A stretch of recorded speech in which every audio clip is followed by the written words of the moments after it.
Komið þið sæl. Ég hef verið að hugsa það og finnst það ótrúlegt, en þetta haust, það eru 40 ár síðan flutti burtu aftur upp á land. Og ég veit ekki hvort ég þarf nokkuð að vera að kynna mig, það er kannski allt í lagi. Ég heit Sigurjón, ég er fæddur og uppalinn á Brimhólabraut 13, semst ég fæddist heima.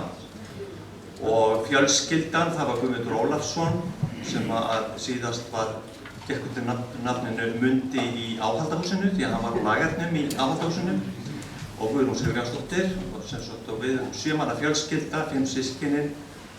Elsti bróðurinn er Hjálmar, sem var lengi á Herjólfi. Númer 2 er hann Óli, hann situr þarna hjá hann í hrefnu sinni. Ég er í miðið.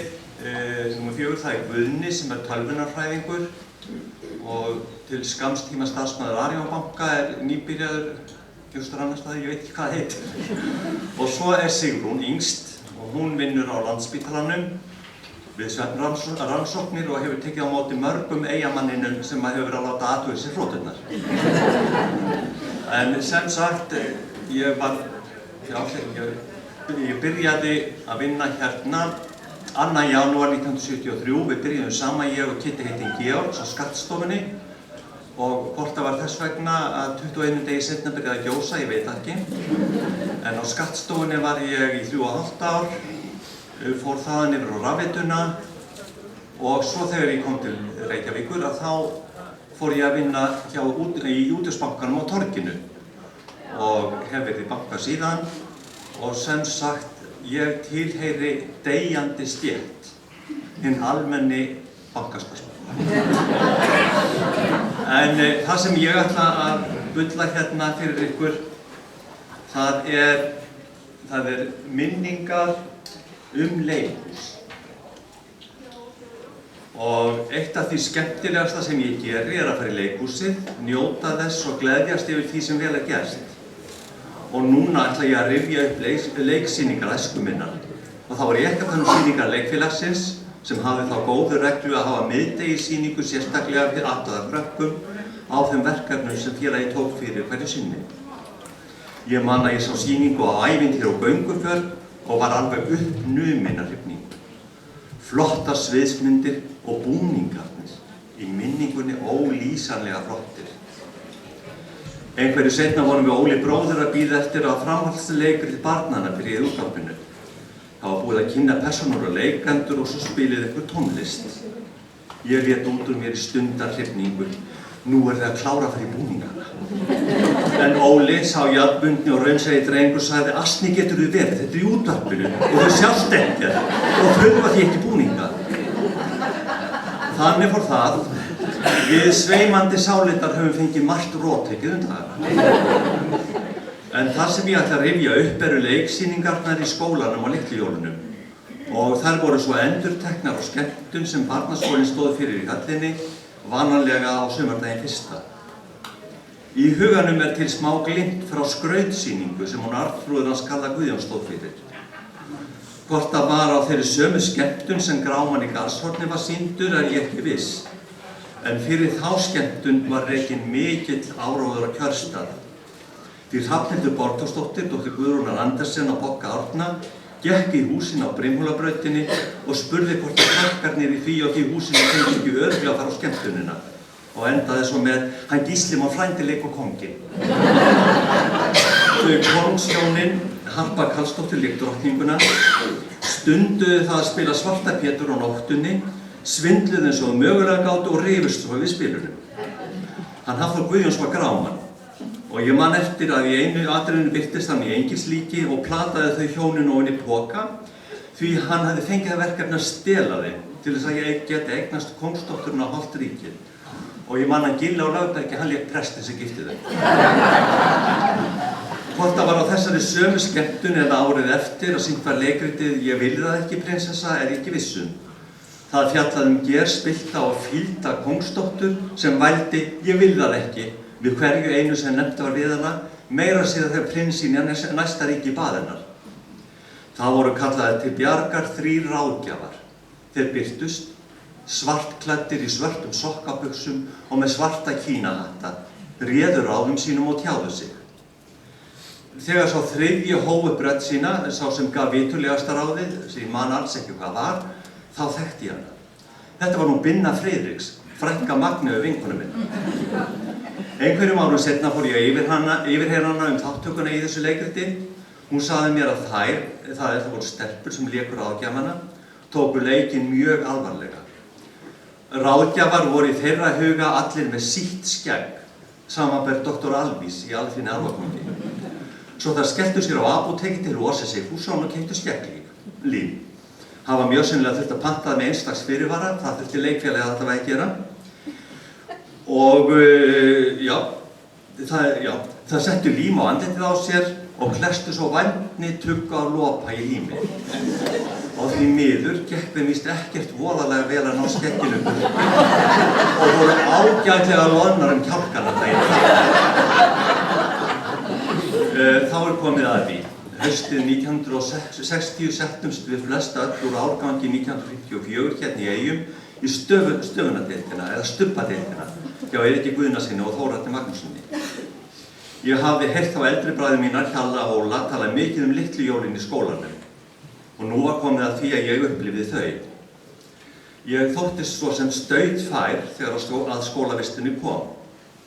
Einn daginn var ég að fletta dagatalinu, þið munið dagatal það þegar einn og einn miði rifinn af daglega og vanalega búinn til skúta eða flugvél úr afurðinni. Ég kvað upp úr: Mamma, ég veit alveg hvenær litlu jólin verða. Nú, hvernig veistu það, spurði hún. Það stendur hérna í dagatalinu, sagði ég minn. Skemmtilegur skóladagur. En að sjálfsögðu stóð þar skemmstur sólardagur. Bara skólest lifna. Þá komið að leiksýningunni sem olli mér alls engum vonbrigðum. Það fjallaði dreng sem hvarf að heiman, álfkona fann hann og allt reddaðist. Heima var ég spurður hvort það hefði verið gaman. Já, mjög gaman, sagði ég. Hvað hét leikritið? Þá kom í ljós athyglisbrestur. Það var ekki til í þá daga. Bjarni týnist, sagði ég. Eitthvað voru þau heima fyrir vantrúð á nafngiftina, en ég var kokkröstur eins og annarlega og sagði: Já, það kom kona inn á sviðið og sagði: Bjarni, Bjarni, hvað hefur orðið að drengnum? Út af því hann var týndur. Þessi kona sem ég talaði var hún Fríða Sigrún Haraldsdóttir, þá 10 ára.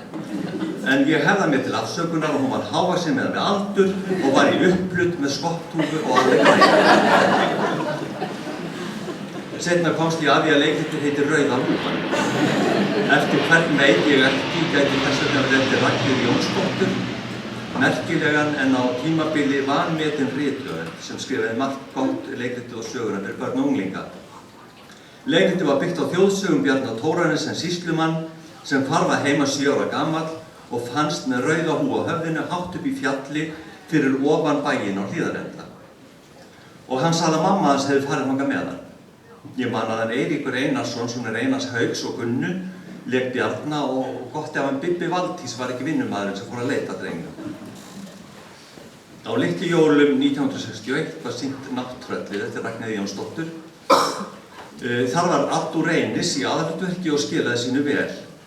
Hvernig ég komst að því Jenny Jóhannsdóttir, nágranni minn, lék konu sem verið var að setja á sveitina man ég ekki, en samkvæmt leikritinu á hún mjög dramatíska setningu. Það aumt að vera þurfamaður. Og auðvitað þurfti ég að forvitnast og yfirheyra hana og þá sagði hún mér með töluverðu stolti að hún hefði líka verið með grímu og verið Nátttröllið á glugganum. En Bjössi bróðir hennar mun víst hafa sagt með bróðurlegri meinfýsi og hún hefði sko ekki þurft neina grímu. Andlitið á henni eitt og sér hefði alveg byrjað. Á litlu jólum 1962 var hún Giliturt sýnd og tókst víst mjög vel til. Því miður fengum við sem fórum á jólaskemmtunina eftir hádegið ekki að sjá sýninguna. Þessi stað var sýnt eitthvað leikrit sem ég held að hafi heitið Sjúklingarnir. Eitthvað hefur ekki hrifið mig, ég man eiginlega ekkert það. Ég held samt að hafi fjallað krakka sem voru miklir sælgætisgrísir en bættu svo ráð sitt þegar þau fengu tannpínu. Haustið 1963 flutti Þórarinn Magnússon sig yfir í gagnfræðaskóla. Það var slæmt því að hann var víst einn aðal forkólfurinn á bak við jólasýningarnar og lagði í það bæði vinnu og metnað.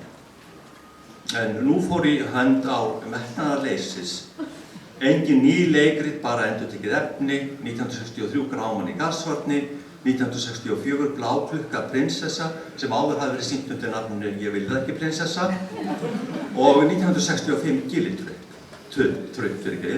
metnaðarleysi, já. Því baðstofuleiktjöldin og Gilitrutt frá 1962 með sín timburþil og vígindi voru til dæmis notuð tvisvar sem hallarsalir.